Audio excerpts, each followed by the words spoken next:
Hey guys, welcome back to another Black Desert Online Ranger video. Today's video is part guide, part amendment to my current 4 main Ranger guides, as well as additional information I think would be useful. It's my hope that this video will be watched before or after watching my previous 4 videos.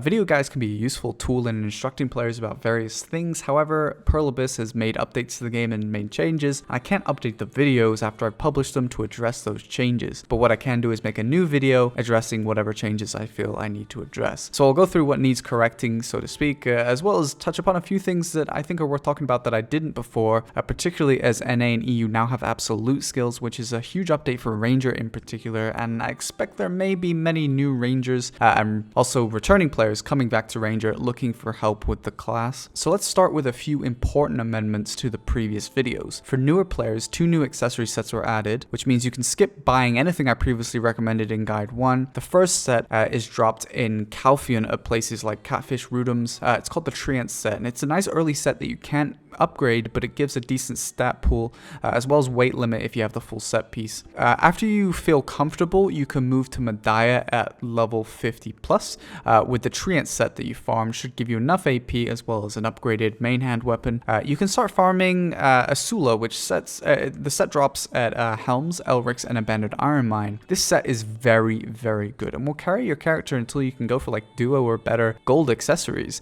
You can also upgrade this set from items you will later drop in Valencia, where you'll be a lot grinding probably. So it does give increased DP, accuracy, and monster damage if you upgrade it. No extra AP, but it's still useful to upgrade. There is also the general accessory questline, which was added recently, but it does eventually give you what's basically considered a pen. It's guaranteed right up to that point you follow a questline. They're very good for PvE because they give lots of monster damage, and you may choose to do that at a later date if you want to, but Asula will be much better if you're doing early stages of PvP for sure. Aside from different gear being added, it's important to address the changes to the bow skills as well as the Pve Iframe Removal. First, we'll talk about that. So the Pve Iframe Removal, that was slashing side to side in the Awakening stance, era A and D plus left mouse button. This was removed by Pearl Abyss. Why? Because Rangers can't have nice things, apparently. This does make endgame grinding spots harder to group mobs and a bit more dangerous as well, such as Gyfin and Hystria.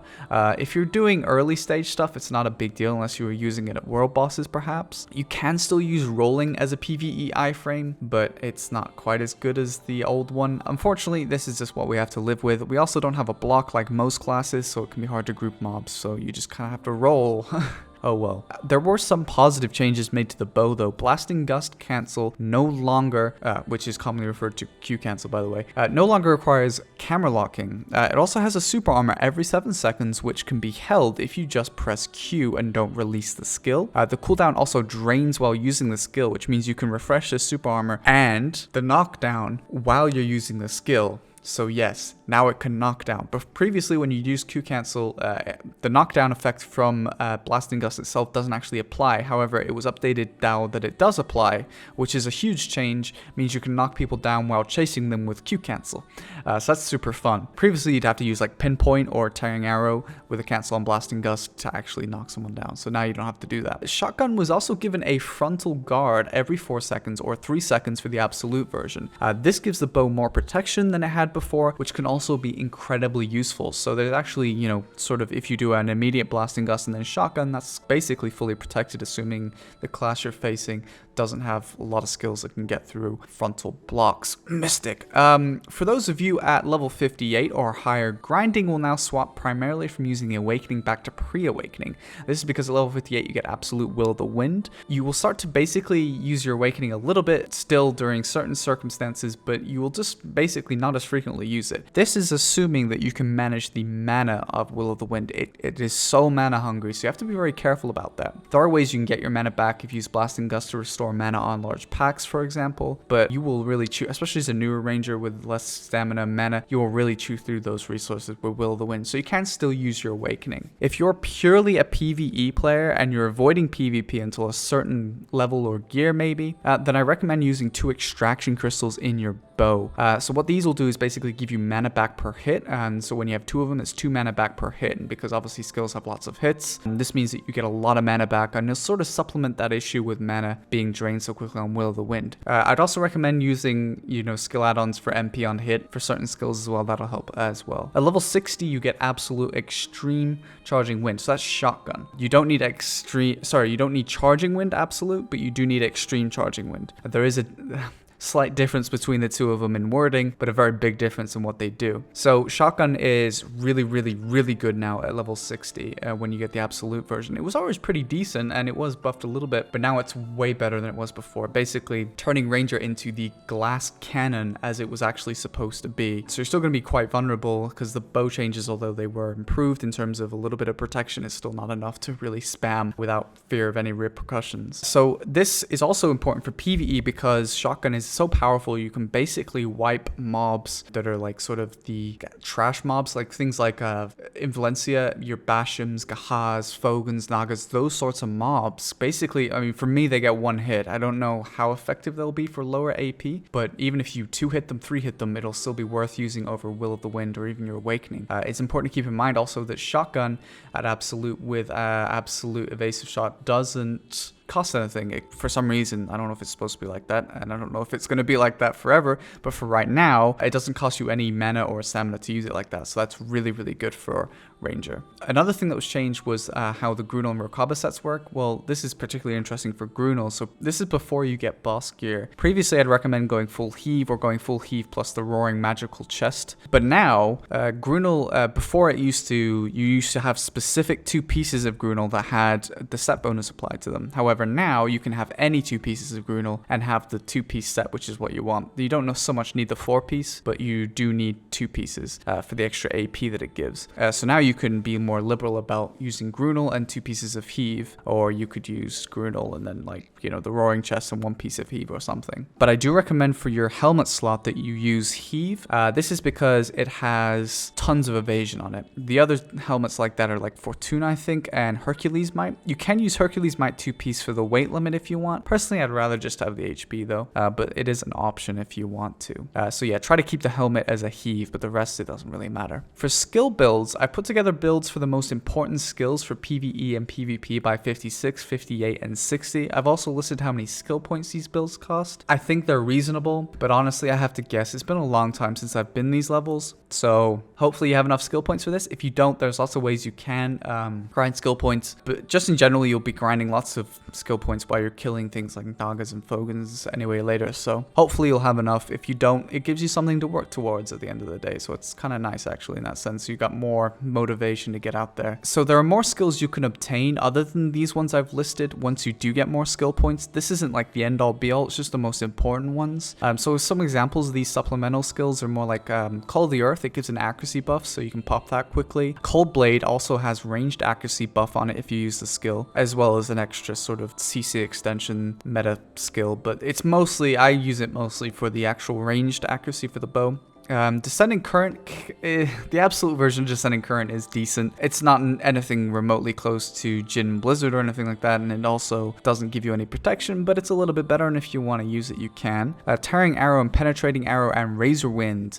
These skills, mostly for future Rablam, which we don't have on NA and EU, but for some reason South America and Taiwan do already. So I can't talk about it yet, because I don't know enough information about the Rablam.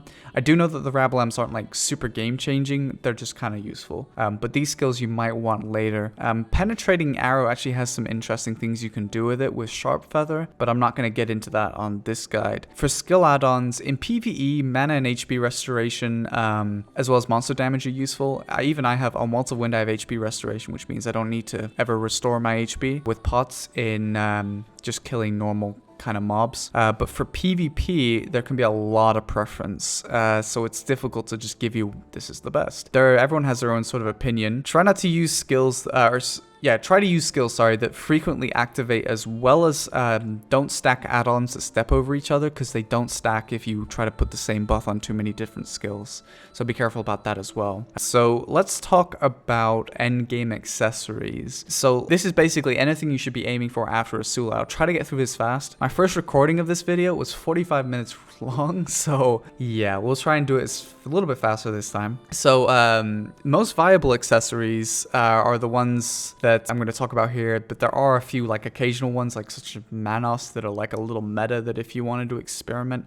I'm just going to try to talk about the most important stuff. So we'll start with the earrings. You have lots of options. The first, the most popular being red coral earrings. At try, these give 8 AP, 26 accuracy, which is why they became so popular for rangers because of the accuracy, as well as other classes. But they also give 50 stamina, and that's actually quite nice for a ranger because your stamina is important for your stamina hungry bow skills. Red corals are arguably the best earring even when soft cap, which means full tet armor and weapons and full tri-gold accessories basically is soft cap. Tongue guide earrings are expensive but high on AP choice.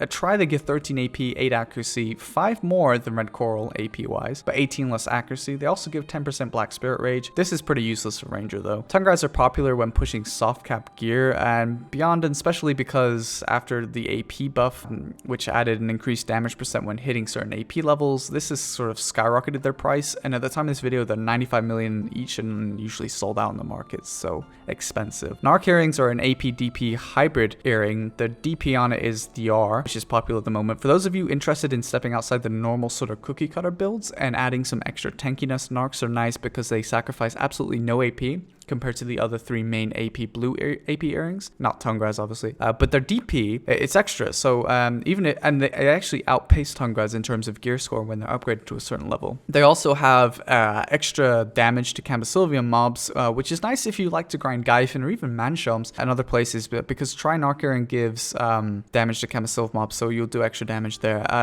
Try, the narc earrings give 11 AP, 3 DP, and 8 accuracy. Whale earrings are 11 AP at try and 8 accuracy. They also give a flat 100 HP regardless of enchantment level. The hit points are what sets them apart from basic witch earrings, but it's a nice addition, pumping up your survivabilities. It's not reliant on your opponent running either too much accuracy or too much AP to work for you, which Evasion and DR are. These earrings fluctuate in price quite a lot.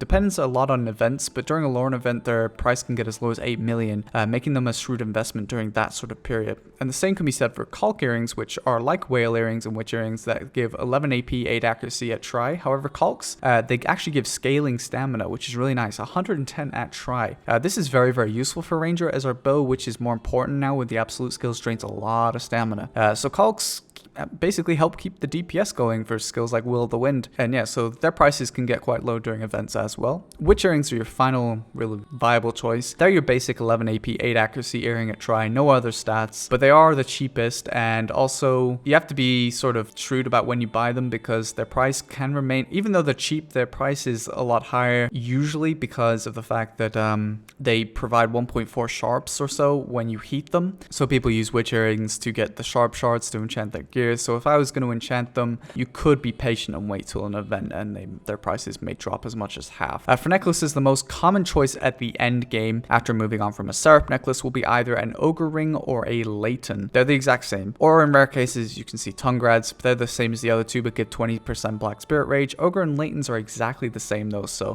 they do give 5 AP per grade enhancement and have 25 AP at try for 16 accuracy. They're commonly available at the end of most attendance cycles with a fine accessory box. I would rarely, if ever, stray to another necklace other than these, to be honest with you.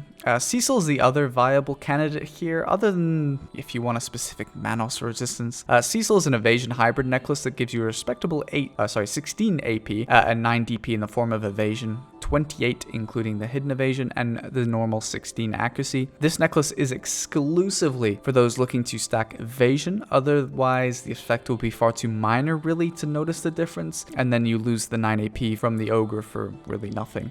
Belts have a few more options. Right now Basilisk is the most common choice, giving 14 AP, 8 accuracy at try. Their price is recently inflated for the same reason as tongue guide earrings, making them much more expensive than previously. They are a solid belt though regardless, and still much cheaper than the more expensive options options. Tongue grab belts are the most expensive belt. The entire supply is from Gyfin and a little bit recently from these Shakatu boxes we got. Typically, they're not included in any other major accessory box, so the prices aren't going to randomly dip. As a result, the price remains a constant, a little over 110 million from special deals and 125 million when they're listed to the market. Your significant investment is rewarded by 1 AP over Tri-Basilisk at 15 AP in the same accuracy. However, it does come with 20% Black Spirit Rage, but again, for Ranger, this is not really useful. For your other option, high AP Valtara belts.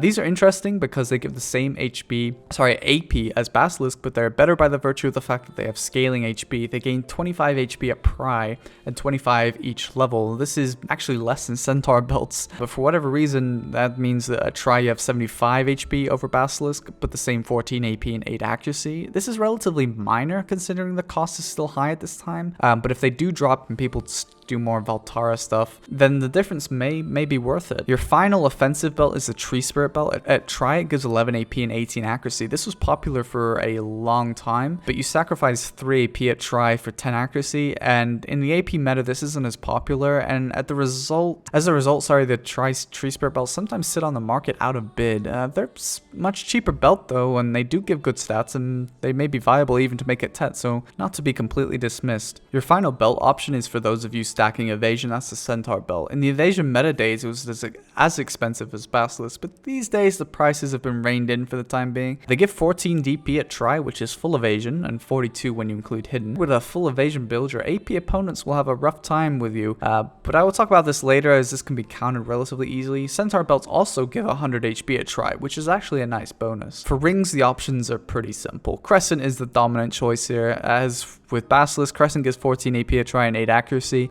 This is the same amount as the Kaposha ring, which is what you get when you reach level 61 for free. However, Kaposha can't be enhanced. You could opt to go hybrid and make a Ranaros ring at Try. This gives you the same AP as a Mark of Shadow, but also gives 3 DP as DR, as well as the usual 8 accuracy. Paired with Narc earrings, this can be a nice hybrid build. It gives you a significant amount of DR, and when paired with Urgons and Griffin, you'd have quite a decent DR build going. Ranaros is currently relatively cheap, and this could change quickly if it gets popular. Your final option for full DR is Kadri, which gives 14 DP at at Try and 8 accuracy. This also gives 70 HP and 25 mana at Try. Kadri is the full committed DR ring though, so it can be useful for those of you that are looking for a generally dirt cheap defensive ring, because they're usually about 5 million. But this means that they can be enhanced more liberally, and so as a result, you might be able to make one TET pretty cheap, making them a good emergency tankiness ring, but certainly not as a primary ring, especially when they don't help you in grinding. At the end game, it's what you might expect for armor and weapons. When it comes down to armor though, there can be a little bit of variation in what is viable, and it can also come down to user preference. To get started, we have the shoes, which leaves you of the choice between Urgons and Muskans. Urgons were added in Camisole of Part 2 and provide heavy DR, as well as 1 movement speed over Muskans, which are evasion heavy. Urgons are popular because it's an investment to make Muskans work effectively, I guess, because in other words, Urgons don't need to be paired with DR accessories to be a good choice, whereas with Muskans, you do kind of need to pair it with evasion to make it work effectively. Also, Urgons are generally better in PvE. With current scaling, you really do need to commit to evasion to get the most of it, and this doesn't mean it's not viable, but it does mean that it's currently not preferred. But overall, Muskans are still good shoes, and Urgons can be quite difficult to get a hold of anyway, so Muskans are still better than a basic green shoe. For the helmet, you have 3 choices: the 2 boss helmets, Gaiath and Griffin, and also an evasion helmet, which is basically what I mentioned earlier: Heave, Hercules, Fortuna, that sort of thing. The green helmets, which you should probably use Heave, you should already have from when you started your gear, which I mentioned earlier. At TET, they give a huge amount of evasion comparatively to a boss piece or any other green piece. Gaiath and Griffin are very close, with 100 HP of Gaiath versus the 3 DR and 5% resistance of Griffin. Generally, due to the DR, Griffin is preferred to partner Urgons. However, in the upper AP brackets, that 3 DR may melt faster than the 100 HP of Gaiath. It's hard to say. For the chest armor, Tree is the clear winner. Red Nose is the same, except instead of giving 200 HP of tree, it has HP regeneration, which is unlisted of how much it is. This would be great, but currently HP regeneration is useless, and as far as stacking it goes, it just doesn't seem to work that well, and it's too slow, it doesn't proc enough. If ever this changes, red nose could come back into fashion, but as it is, I would avoid the temptation to upgrade the more readily available red nose over tree. For gloves, the clear winner is Begs, albeit pre-Dregan. There are no alternatives to Begs, which give excellent and vital accuracy. However, as I recall, there was something leaked about an alternate glove, but I can't remember if it was founded in any facts. We'll see with Dregan. But for now, 2 Jin Vipers in your Begs and you're set for Ranger. For weapons, the Dandelion is uncontested at the moment. It's conceivable another boss alternative will be added, but for now, just get your Dandelion. By the way, in case you didn't know, just get a green weapon until you get Dandelion before I move on. Yeah, don't upgrade a blue one unless you're absolutely desperate for a PvP weapon and you can't get a Dandelion. Your main hand is the same with Zarka being dominant. There's actually another main hand boss, the Often Tet, but it's not available on NA and EU and is probably only available in Korea actually. However, we do know that it sacrifices accuracy for a small 3 AP boost, so when it is added, this may seem tempting for AP meta, but the accuracy on Zarka is far more important still. However, it may not be a bad idea once you get up there in wealth to obtain one later for PvE where accuracy is less required and put 2 extraction crystals in it. I may do this even though I have a Pen Zarka, so yeah, something to keep in mind. For offhands, there's plenty of choices. Kudum is the undisputed king of PvE. This is a must for grinding endgame spots, but in general, everywhere, you know, it doesn't have to be endgame. The 45 AP against monsters at Try is really nice. Sorry, Tet. It's also the best DR offhand, so there's that as well, if that's what you're after. It also has 2 crystal slots. I wish I had 3. 2 crystal slots, and with Awakening Gems, that's 300 HP and 10 AP for tankiness, or you could put something else if you like. At Tet, Kudum has 10% ignore resistance, which also helps you land grapples, 12 accuracy, and 26 AP and 22 DP. Nuver is in the current meta for soft cap and onwards. With the highest AP, it lets you hit those juicy damage increases, as well as having 2 slots and 10% resistance to help avoid CCs. I'm not really sure why it's this way around. Compared to Kudum, it does entirely make sense why the offensive Dagger with all the AP would be the one that gives you more resistance, not counter resistance, but whatever.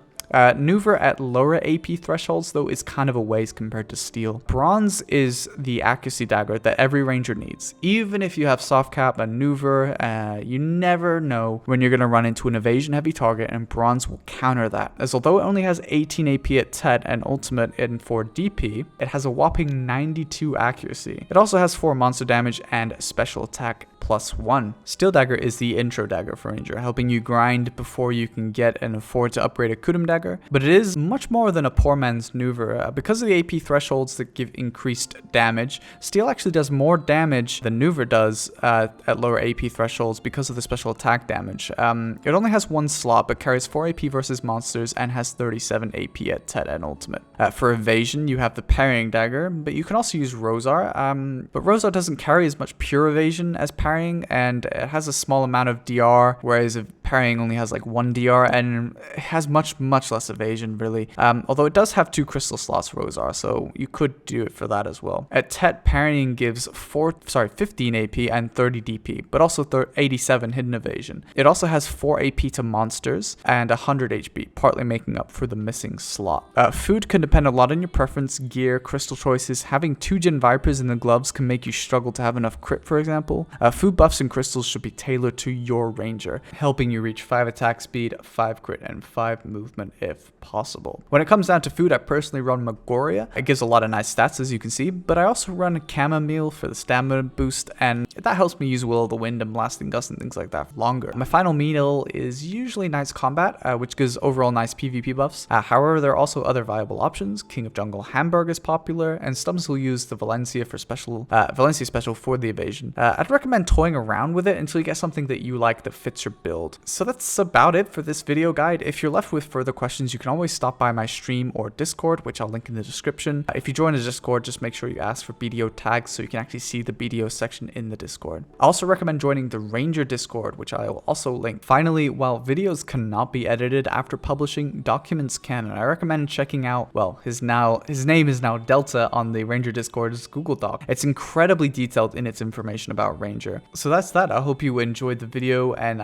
thanks for coming and checking it out. If you need anything else, please do feel free to leave a comment in the section, or like I said, join the Discord and that sort of thing. Have a great day, guys, and I'll catch you later.